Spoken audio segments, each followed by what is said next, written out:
Kur'an'dan so'ragin. Ey Kur'an, ey kalami ilahi, men bu dunyoga qanday hayot kechiray? Men javonman.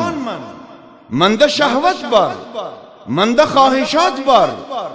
Men istaymanki har ishni qilsam ijozami? Qur'on bizlarga aytadiki,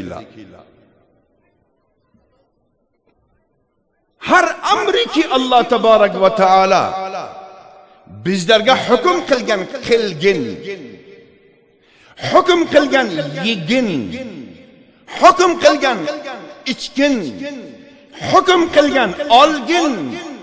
Shu amrga itoat qilsak kamyobmiz. Agar Qur'onni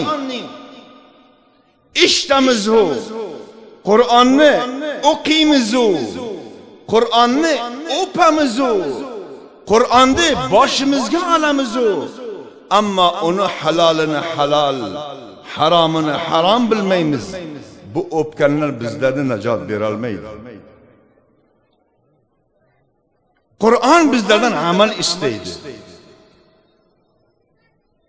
Wa'bud robbaka hatta ya'tiyakal yaqin.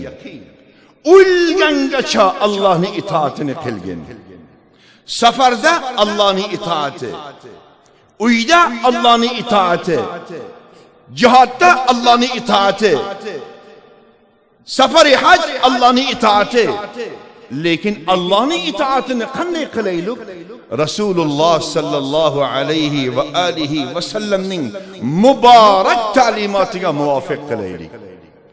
Bu amal Allohning oldiga qabul bo'ladi. Aziz